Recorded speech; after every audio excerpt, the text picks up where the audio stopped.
하나님의 시편 87편의 말씀입니다. 우리가 지난 시간 86편 다윗의 시를 잠깐 보았습니다만 다시금 오늘 87편에서는 본문 말씀 속에 고라 자손의 시로서 다시 한번 새로운 전환이 있어지게 됩니다. 자, 오늘 본문의 제목은 무엇일까요? 두말할 것 없이 우리가 초입의 찬송으로도 영광 돌렸습니다만 시온성의 아름답고 복된 약속과 하나님의 임재하심. 자, 간단하게 설명하면 시온의 영광스러운 역사, 그렇게 표현할 수가 있습니다. 도대체 시온 하는데 시온이라고 하는 의미는 어떻게 출발된 겁니까? 본래 이 지역은 예루살렘 남쪽에 있는 작은 언덕입니다. 그런데 이 지역에 여부스 족속들이 요새화하고 거기에 둥지를 틀고서 점령하여 살고 있었습니다. 그런데 하나님께서 다윗을 택하셔서 기름 붓고 그를 쓰실 때 그가 용기 백배에서 나가 여부스족들을 점령합니다.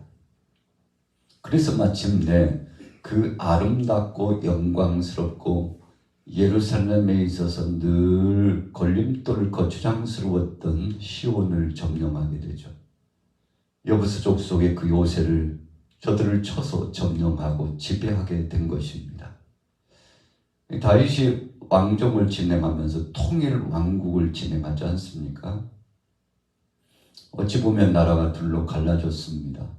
처음에 다윗이 정치를 시작할 초입 단계에 기름 부음을 받고 사역을 시작하여 왕정을 펼칠 때 그에게는 유다 족속과 그리고는 베냐민 족속 정도밖에는 그의 편이 없었습니다. 10지파는 그를 반대했죠. 어느 편에 섰습니까? 사울 왕의 그 왕가의 편에 섰습니다. 이미 사울은 죽음을 맞이하고 그의 갈 길로 갔지만 그러나 그 잔재라고 하는 것, 남아있는 사람들, 그 세력이라고 하는 것이 있었죠. 10지파는 계속 사울과를 지지하고 있었기 때문에 다윗은 적지 않게 정치를 진행하는데 왕정을 진행하는 데 있어서 반쪽짜리 왕정이었던 것입니다. 그러나 그가 인내심을 갖고 때를 기다렸습니다. 다윗에게 있어서 장점이 있었다면 눈에 보이지 않고 손에 잡히지 않고 마음속에 어떤 확증이 확 하고 다가오지 않고 있음에도 불구하고 그는 하나님이 자신을 기름 부어 세우신 것에는 분명한 뜻이 있었고 마침내 예루살렘 근동을 중심으로 통일 왕국 12지파가 하나 되게 하여 주실 날이 있을 것이라고 그는 믿음을 가졌습니다. 그래서 다윗이 잘하는 것들이 있다면 절대 다윗은 무리수를 두지 않는 사람이었습니다. 인간적인 생각이나 완력과 또 세력을 가지고 하나님보다도 앞장서서 자신이 뭔가를 꾸미거나 또 계략을 도모하거나 술수를 쓰거나 비겁한 일을 행하거나 절대 그러지 않았습니다. 그래서 하나님이 다윗을 향하여 그렇게 말씀한 겁니다. 사도행전에도 나타나고 있습니다만 이새의 아들 다윗을 만나니 내 마음에 합한 자다. 내가 저를 통해서 내 뜻을 다 이루리라.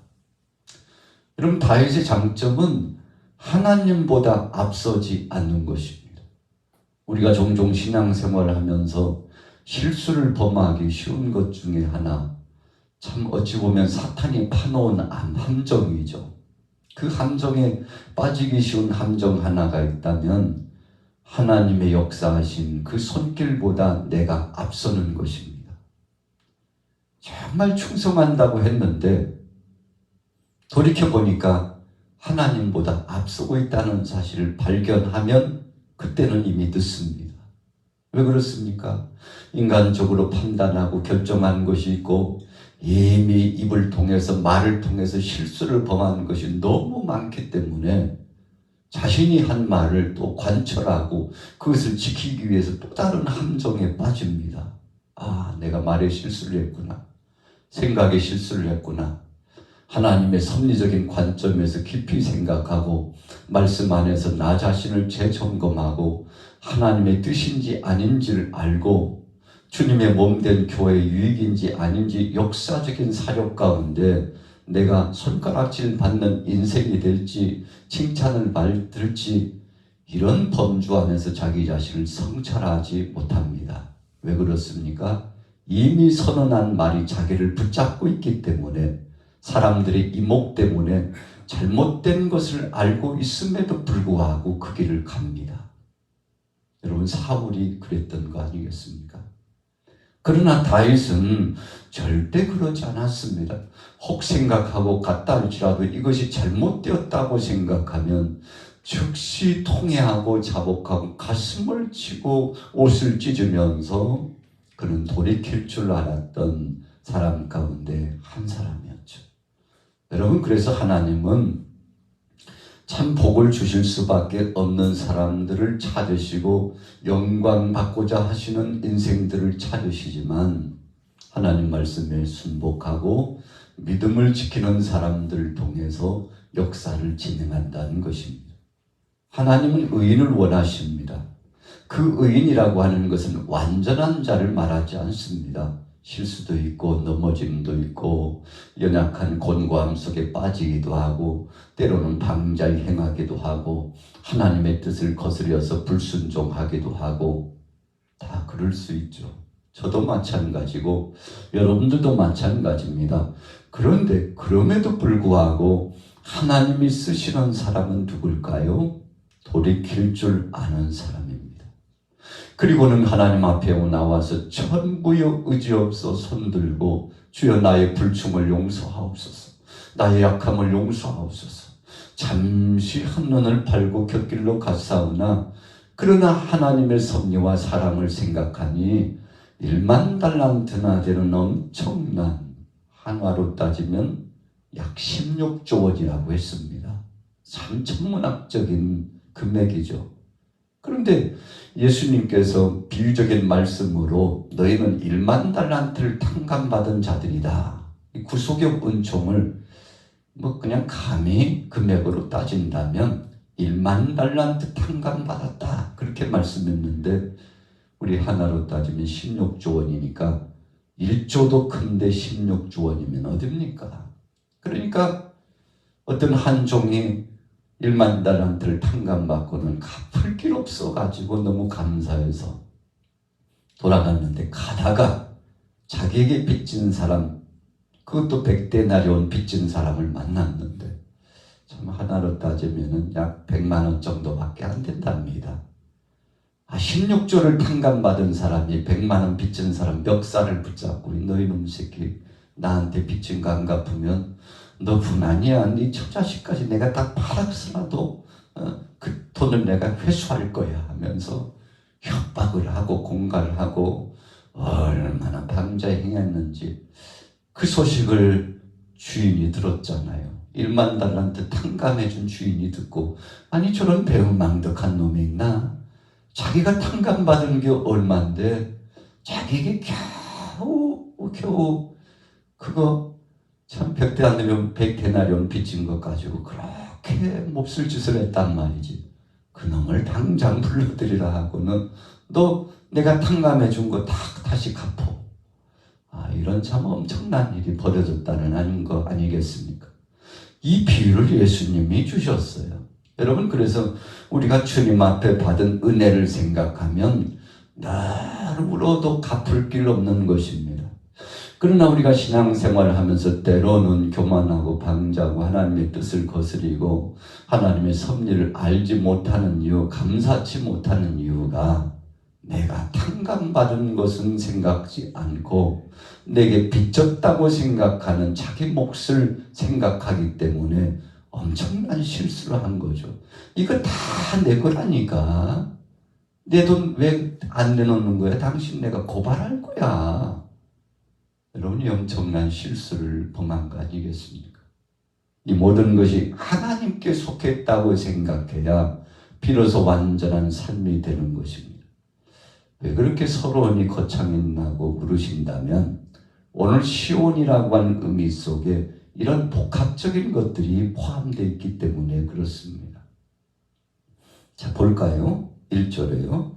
그의 터전이 성산에 있으며, 이 터전이라고 하는 것은 사실 시온을 의미하는데 하나님의 임재하신 보좌와 영광스러움도 포함되어 있습니다. 하나님이 어디에 임재했나요? 시온에 임재하셨어요.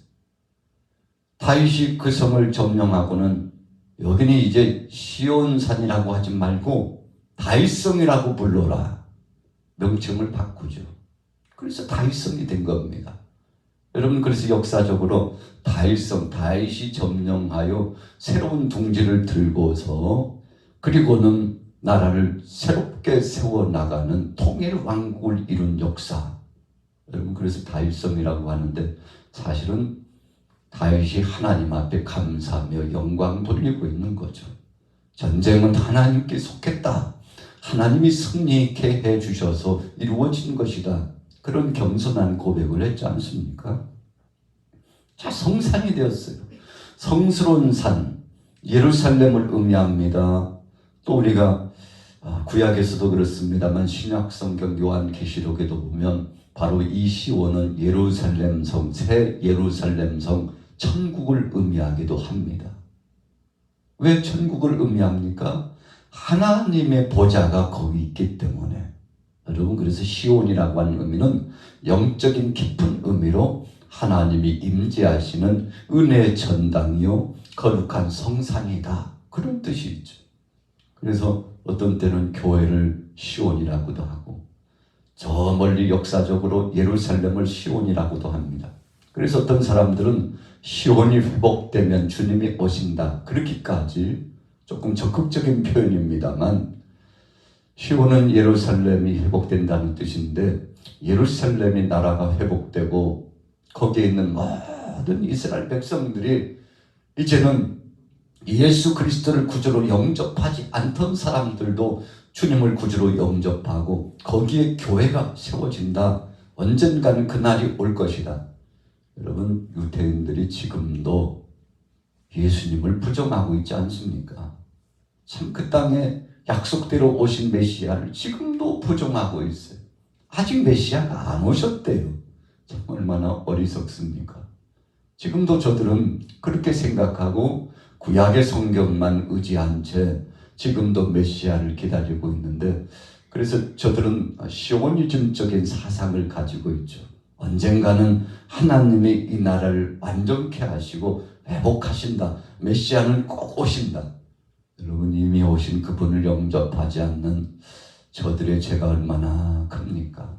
자, 영적인 의미예요. 2절에 보십시오. 여호와께서 야곱의 모든 거처보다 시온의 문들을 사랑하신도다. 여러분, 야곱에게 약속하신 그 역사도 중요하고 12지파를 중심으로 한 그 놀라운 하나님의 섭리도 중요하지만 더 중요한 것은 바로 시온의 문들을 사랑하시는도다 그랬어요. 고라 자손들이 하나님 앞에 나와서 성전에서 청지기들로서 그렇게 살아가지 않습니까? 그래서 어찌 보면 문지기적인 그런 삶을 살았죠. 수종드는 삶을 살았어요. 갑자기 250명이 땅으로 꺼져 들어가서 하나님의 심판을 받은 이후에 그의 후손들은 가슴을 치면서 회개했습니다. 우리 조상이 하나님께 불순종함으로 말미암아 심판을 받았는데 그럼에도 불구하고 우리를 쓰시고 불러주신 하나님 감사합니다. 여러분, 그래서 우리가 시편 속에 고라 자손의 시가 굉장히 많이 나오고 있습니다만 그 시편의 고라 자손들의 시를 우리가 묵상하다 보면 감사가 철철철철 넘쳐요. 얼마나 은혜가 감사한지. 그러니까 저들은 1만 달란트나 된 엄청난 빚을 탕감받았다는 사실에 감지덕지하면서 살아가는 인생입니다. 그래서 오늘 본문에도 보면 감사가 흘러넘치죠. 하나님께 속하지 않은 것이 어디 있을까? 이것이 오늘 본문의 표제라고 해도 과언이 아닙니다. 자, 3절 보세요. 하나님의 성이여 너를 가리켜 영광스럽단 말하는도다. 자, 하나님의 성 예루살렘 성입니다. 시온산입니다. 4절에요. 나는 라합과 바벨론이 나를 아는 자 중에 있단 말하리라. 자, 라합은 애굽을 의미합니다. 바벨론은 우리가 잘 알지 않습니까? 갈대아 사람들이죠. 그런데 저들도 외세 힘께 나서는 남서쪽으로 들어가면 이 라합 애굽이 있고, 그리고 북동쪽으로 향하여 가면 바벨론이 있거든요.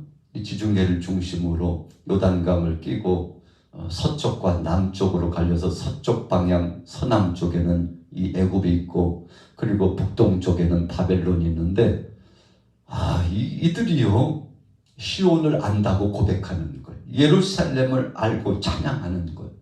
왜 그럴까요? 거기에 하나님이 임재하시기 때문에 그렇습니다. 이방 세력들도 하나님의 성호를 찬양한다는 것이죠. 자, 그 다음에 보세요. 4절 중반절에 보라 블레셋과 드로와 구스여 이것들도 거기서 났다 하리로다. 여러분, 애국에서 조금 나오면 이 팔레스타인 가까운 곳에 블레셋이 엄청난 세력을 가지고 또 진을 치고 있지 않습니까? 그런데 이 세력들도 하나님의 섭리하심을 알아요. 드로와 구스도 마찬가지입니다. 북방에 있는 세력들, 사실은 가까이에서 엄청난 힘을 가지고 있는 이 세력들도 예루살렘을 알되 시온을 알고 하나님께서 이 백성들과 함께 하신다는 사실을 저들이 두려워 떨고 있다는 것입니다. 그래서 저들도 하나님께 속했다. 오늘 시온을 중심으로 중심축을 그어놓고 빙 둘러서 동서남북 다 방향 속에 있는 그 모든 족속들이 하나님 앞에 나와서 엎드려 경배했다는 모양새입니다. 이만큼 하나님의 임재하심과 역사하신 섭리가 있다는 것이죠. 자, 5절로 내려가 봅니다. 같이 읽어볼까요? 5절 시작. 시온에 대하여 말하기를 이 사람 저 사람이 거기서 났다고 말하리니 지존자가 친히 시온을 세우리라 하는도다. 자, 이 시온에 대해서 말하기를 이 사람 저 사람이 거기서 났다고 말하리니, 하나님 떠나서는 살 수 없고 하나님을 빼놓고는 우리 존재를 어떻게 말할 수 없다는 것을 의미합니다. 그래서 우리가 찬양에도 있습니다만 주님이 없는 것은 나 자신이 없는 거다. 내가 있다는 것은 주님이 나와 함께 거기 계시고 그분이 역사하신다는 증거다. 주님 부정하고는 나도 인정받을 수 없다는 그런 찬양이 있지 않습니까? 바로 그런 맥락입니다. 지존자가 친히 시온을 세웠다. 전능하신 여호와 하나님, 창조주이신 그분, 사랑의 하나님, 권능의 그 하나님이 바로 이 시온을 세우셨으니 이 시온 중심으로 모든 역사가 진행된다는 것이죠. 여러분, 그래서 이 고라 자손들이 성전 중심으로 헌신하며 살았잖아요. 이 성전이 어디에 있습니까? 시온에 있었죠. 예루살렘에 있었죠. 그러니 시온을 찬양하는 것은 하나님의 임재하신 거룩한 성 새 예루살렘 보좌의 역사를 찬양하는 것이기 때문에 그런 겁니다. 자, 6절 볼까요? 여호와께서 민족들을 등록하실 때 그 수를 세시며 이 사람이 거기서 났다 하시리로다. 자, 등록이라고 하는 표현을 했는데, 우리가 등록이라고 하는 것은 소유권을 이전하는 것을 말합니다. 확실한 소유권을 이전하는 것이 등록이에요. 여러분, 그래서 우리가 이사를 가도요, 주소지를 새롭게 등록해야 합니다. 한마디로 말하면 족보에 올리는 거고, 법적으로 인정받을 만한 법 테두리 안에 문서적으로 설정을 해놓는 것을 의미합니다. 그런데 모든 민족들이 하나님께 등록되었다. 여러분, 그래서 우리가 천국에 들어가면 두 가지 책이 있다고 했는데, 하나의 책은 생명책입니다. 우리의 이름이 다 기록되어 있대요. 또 하나의 책은 우리의 삶 일거수일투족 행함이 기록된 책이 있대요. 그래서 이 두 가지 책 앞에 우리가 심판을 받지 않습니까? 생명책의 이름이 기록됐다는 것은 구원받은 자의 수에 속했다는 것이고, 그리고 행함이 기록된 그 책을 보면서 우리가 뭘 잘못했는지, 우리 인생들이 어떤 죄를 범했는지를 낱낱이 다 헤아려 측량하고 하나님 앞에 서서 선악간에 심판받는다는 것인데, 여러분, 그럼에도 불구하고 예수 그리스도 안에서 우리는 모든 것이 덮어졌잖아요. 그래서 더 이상 죄 없다 하리라. 무슨 말씀입니까? 그 모든 죄가 우리를 고발해도 변호사 되신 주님이 우리 앞을 턱하니 막으셔가지고, 아버지, 저가 제 죄몫으로 말하면, 저 죄몫으로 말하면 죽어 마땅하고 지옥에 떨어질 자 맞지만 제가 저를 위하여 십자가에 대신 죽었으니 용서하여 주옵소서.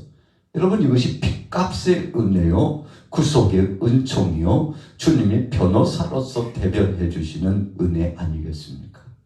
자, 결론입니다. 7절에 보세요. 노래하는 자와 뛰어노는 자들이 말하기를 나의 모든 근원이 내게 있다 하리로다. 여러분, 노래한다는 것은 찬양하고 경배하고 칭송한다는 것인데, 여러분, 이 모든 것이 시온을 중심으로 되었다는 거죠. 오늘 우리는 87편의 말씀을 통해서 여러 가지를 생각했습니다. 하나님 떠나서는 살 수 없다는 거죠. 모든 중심은 하나님께 있다는 것입니다. 우리 양화교회도 오늘 여러분들의 하루의 삶도 일거수일투족을 주님 앞에 맡기고 믿음으로 승리하기를 예수님의 이름으로 축원합니다.